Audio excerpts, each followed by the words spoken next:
बंगाल में भी परिवर्तन होने वाला है। बंगाल में भी आसाम, बंगाल, त्रिपुरा तीनों भाजपा सरकार बनने के साथ ही न केवल घुसपैठ बंद होगी, चुन चुन कर हम घुसपैठियों को देश के बाहर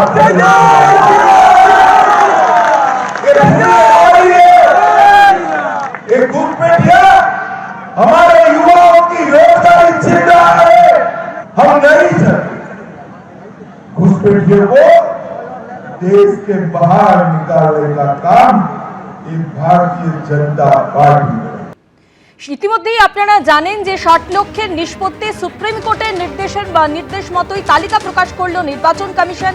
ইতিমধ্যেই যেমনটা দেখা যাচ্ছে সবথেকে বেশি নাম বাদ গেল মুর্শিদাবাদে, ৪.৫ লক্ষেরও বেশি নাম ডিলিট। বহরমপুরে তাই ট্রাইব্যুনালে লম্বা লাইন।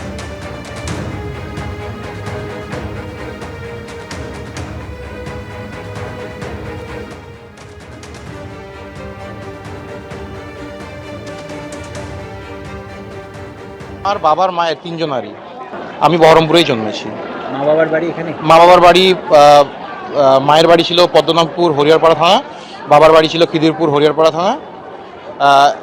চাকরি সূত্রে এখানে পদ্মাবলী হাউসিংয়ে থাকতো। 2010-এ আমরা বাড়ি করে তালবাগান পাড়ার স্থায়ী বাসিন্দা। এখন 2002-এ তোমাদের তালিকায় 2002-এর তালিকায় বাবা মার নাম ছিল না, চিকিৎসারত ছিল মা, সেই জন্য ভেলোরে ছিল।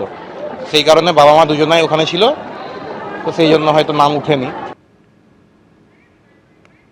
বহরমপুরের পাশাপাশি ক্যানিংয়েও ট্রাইব্যুনালে লম্বা লাইন। মহকুমা শাসকের দপ্তরে মনোনয়নপত্র জমা দিতে এসে নাম বাদ যাওয়া ভোটারদের সঙ্গে কথা বললেন ক্যানিং পশ্চিমের তৃণমূল প্রার্থী পরেশরাম দাস। নাম বাদ যাওয়া ভোটারদের আইনি সহায়তার আশ্বাস দিয়ে মাইকে প্রচারও করেন তিনি। অন্যদিকে কৃষ্ণনগরেও ট্রাইব্যুনালে লম্বা লাইন চোখে পড়ল। গরমের মধ্যে আপনারা যে কষ্ট করেছে দাঁড়িয়েছেন, যেভাবে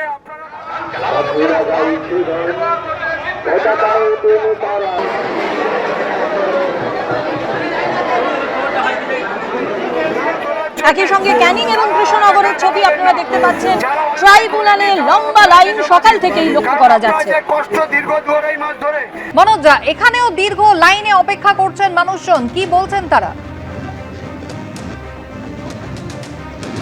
একদমই তাই, তোমাকে দেখাবো। দেখো, আমরা সকাল 10টা থেকে এখানে রয়েছি এবং তখন থেকেই কিন্তু এই যেরকম লাইন তোমাকে দেখাবো, এই রকম লাইন কিন্তু তখন থেকেই আছে। লোক এগোচ্ছে, ফর্ম তুলছে, ফর্ম তুলে জমা দিচ্ছে এবং তারপরও আবার লম্বা লাইন, সেই কিছুক্ষণ পর পর এরকম লম্বা লাইন পড়ে যাচ্ছে 100, 150, 200 জনের, এবং এইভাবে ফর্ম ফিল আপ করে করে জমা দেওয়ার যে প্রক্রিয়া সেটা চলছে। তোমাকে দেখাবো যে এবং এখানে যাতে পরিস্থিতি গণ্ডগোল কিছু না হয় সেই কারণে পুলিশ যেরকম মোতায়েন রয়েছে তেমনি কেন্দ্রীয় বাহিনীর জওয়ানরাও মোতায়েন রয়েছে। এই ভেতরে ঢুকে এখানে ফর্ম তোলা হচ্ছে এবং ফর্ম তুলে তারপর জমা দেওয়ার যে প্রক্রিয়া সেটা কিন্তু চলছে। তোমাকে দেখাবো বাইরে থেকে একবার যে কেন্দ্রীয় বাহিনীর জওয়ানরা এখানে মোতায়েন রয়েছে এবং এই লম্বা লাইন ভেতরে ঢুকছে এবং ভেতরেই এই যে লাইন পড়ছে সেখান থেকে ফর্ম তুলে সেই ফর্ম জমা দেওয়া এখানে বাইরে ফিল আপ করা হচ্ছে। তোমাকে দেখাবো সেই চিত্রও যে বাইরে এইভাবে ফর্ম ফিল আপ করে এবং এখানেই ভেতরে যে জমা দেওয়ার প্রক্রিয়া, সেই জমা দেওয়ার প্রক্রিয়া সেখানে চলছে। এই যে দুর্গাপুরের ভগৎ সিং স্টেডিয়াম, মূলত দুর্গাপুর পূর্ব এবং দুর্গাপুর পশ্চিম এই দুই বিধানসভার ফর্ম ফিল আপ প্রক্রিয়া এখানে চলছে এবং সকাল থেকে প্রচুর মানুষজন, অনেক বয়স্ক মানুষজন তারাও আসছে এবং নির্ধারিত যে নথি সেই নথি কিন্তু তার সাথে নিয়ে এসে সেই ফর্মের সাথে নিয়ে এই জমা দেওয়ার প্রক্রিয়া ট্রাইব্যুনালে যে অভিযোগ সেটা তারা সেই প্রক্রিয়া চলছে ভেতরে এবং তারপর এই মানুষ জমা দেওয়ার পর আবার সেই বাইরে বেরিয়েছে এবং সেই আবার কিছু লোক মানুষ এসে ভিড় করছে। এই প্রক্রিয়া কিন্তু সকাল থেকে দুর্গাপুর ভগৎ সিং স্টেডিয়ামে চলছে এবং এখানে পুলিশের লোকরাও কিন্তু সাহায্য করছেন, যেটা জানার চেষ্টা করছে তারা কেউ সেই হেল্প করে দেওয়া হচ্ছে পুলিশের পক্ষ থেকে যে কিভাবে কি করতে হবে সেটাও কিন্তু জানিয়ে দেওয়া হচ্ছে এই দুর্গাপুরের ভগৎ সিং স্টেডিয়ামের বাইরে। সেই চিত্রই কিন্তু দেখা যাচ্ছে সকাল থেকে। এবিপি আনন্দ, এগিয়ে থাকে, এগিয়ে রাখে।